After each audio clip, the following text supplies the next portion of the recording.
have carbon fiber versus the original TPU.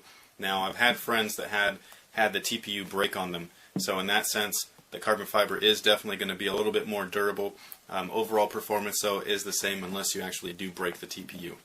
So the materials in the Kobe 8 originally got a solid score of 9 out of 10, and these guys here, just because of the carbon fiber boost, which is a little bit more durable, as I was saying earlier, these guys got a solid 10 out of 10.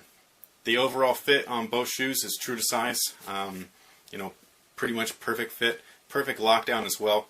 No issues whatsoever. Once again, there is carbon fiber on the back here, which will make just for a more sturdy piece, just like the KD5s.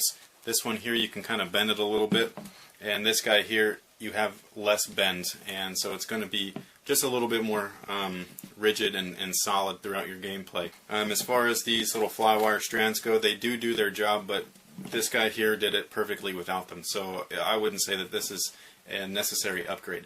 Now, overall scores for the fit on the Kobe 8 was a 10 out of 10, and nothing really has changed, so solid 10 out of 10 on the Elite as well. Overall ventilation was pretty good. The Kobe's actually got a solid 8 out of 10, and mostly it's a mesh layer, but there is fuse underneath which you can't see, but it is there. So the Kobe 8 Elites actually got bumped up in the ventilation score to a 9.5 out of 10 because they got rid of some of their TPU layers, which is the fuse. The toe box here is just a little bit more free, and these ones are just a lot more pliable than these guys right here, so this allowed for just a little bit more airflow. So solid 8 and solid 9.5 out of 10. The overall support in both shoes are near identical. The only reason why the Kobe 8 Elite got a higher score, which is a 9.5, versus the original, which was a solid 9, is again based on the carbon fiber. This is just going to be a little bit more strong and durable than the TPU base in the back.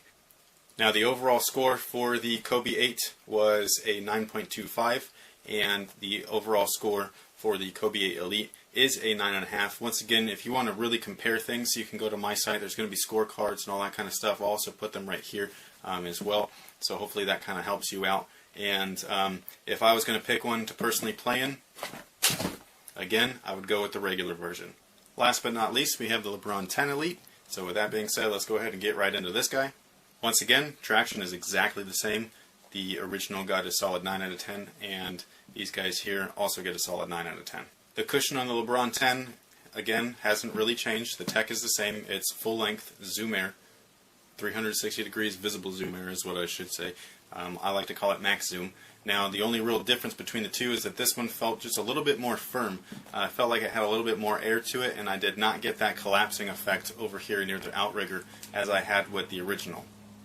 But the overall responsiveness, feel, and all that stuff is exactly the same, protection, etc. This is one of the most comfortable cushion systems that we've had in quite a while, besides your typical Zoom and your foams and things like that. As far as new tech goes, this is unbelievably comfortable, both of which have a solid score of 10 out of 10. The overall materials used on the LeBron 10 was just this really nice, thick, and pliable fuse. I personally really loved it. It's durable, it'll last a while, and all that kind of good stuff. This guy here actually does reduce the thickness of the fuse quite a bit. The overall weight of this shoe, as I had explained in the initial video, is actually just a little bit more.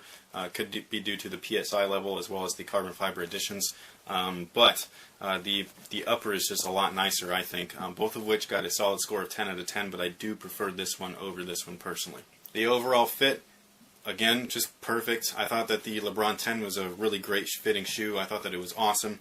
One thing that some people might like is that the LeBron 10 Elite is just a little bit more, the same basically on both sides, whereas the LeBron 10 has this just kind of weird, like, asymmetrical dip right in the back, which honestly doesn't make any real sense. This one was a little bit better for range of motion, and as far as the lockdown and everything, they both were almost identical. The only thing that I will say is that this guy here is beefed up a little bit with the support, which we'll get into later, due to the carbon fiber. But overall fit, true to size. You might want to go up half a size for those of you with wide feet. And basically, they got both a perfect score of 10 out of 10, but again, I do prefer this one just a little bit, but that's more on the support side. So the ventilation is almost identical. Along the side panels, you do have plenty of venting, which is perfectly great and fine and all that kind of stuff. However, the LeBron 10 does have a mesh tongue, and this one has more of a pro combat tongue, which is not as breathable. So the overall score for this guy here was a solid 9.5, and these guys got docked down a point to an 8.5 out of 10. Overall support in the LeBron 10 was near perfect.